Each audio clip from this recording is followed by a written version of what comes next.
Praise the lord. అందరికీ వందనాలు. ఈరోజు మనిషి కోపంతో రగిలిపోతున్నాడు.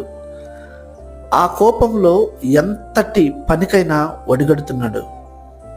ఆ రోజు భూమి మీద ఉన్నది నలుగురు మనుషులు. ఆదాము, అవ్వ, కయ్యను, హేబేలు. ఇద్దరు అన్నదమ్ములు దేవునికి అర్పణ తీసుకొచ్చారు. చిన్నవాడి అర్పణ దేవుడు అంగీకరించాడు, పెద్దవాడి అర్పణ అంగీకరించలేదు. అన్నకి కోపం వచ్చింది, పన్నాగం పన్నాడు, పథకం రచించాడు, తమ్ముడిని చంపేశాడు. చూసారా, కోపంలో తీసుకునేటువంటి నిర్ణయాలు ఇలాగే ఉంటాయి.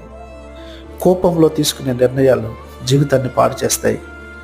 కోపంలో తీసుకునే నిర్ణయం నీ బ్రతుకుని బజారుకి లాక్కొస్తుంది, నీ కుటుంబాన్ని కూల్చేస్తుంది. కోపంతో ఏది సాధించలేం. సమాధానపడి ప్రేమతోనే ఏదైనా సాధించగలం కనుక సమాధాన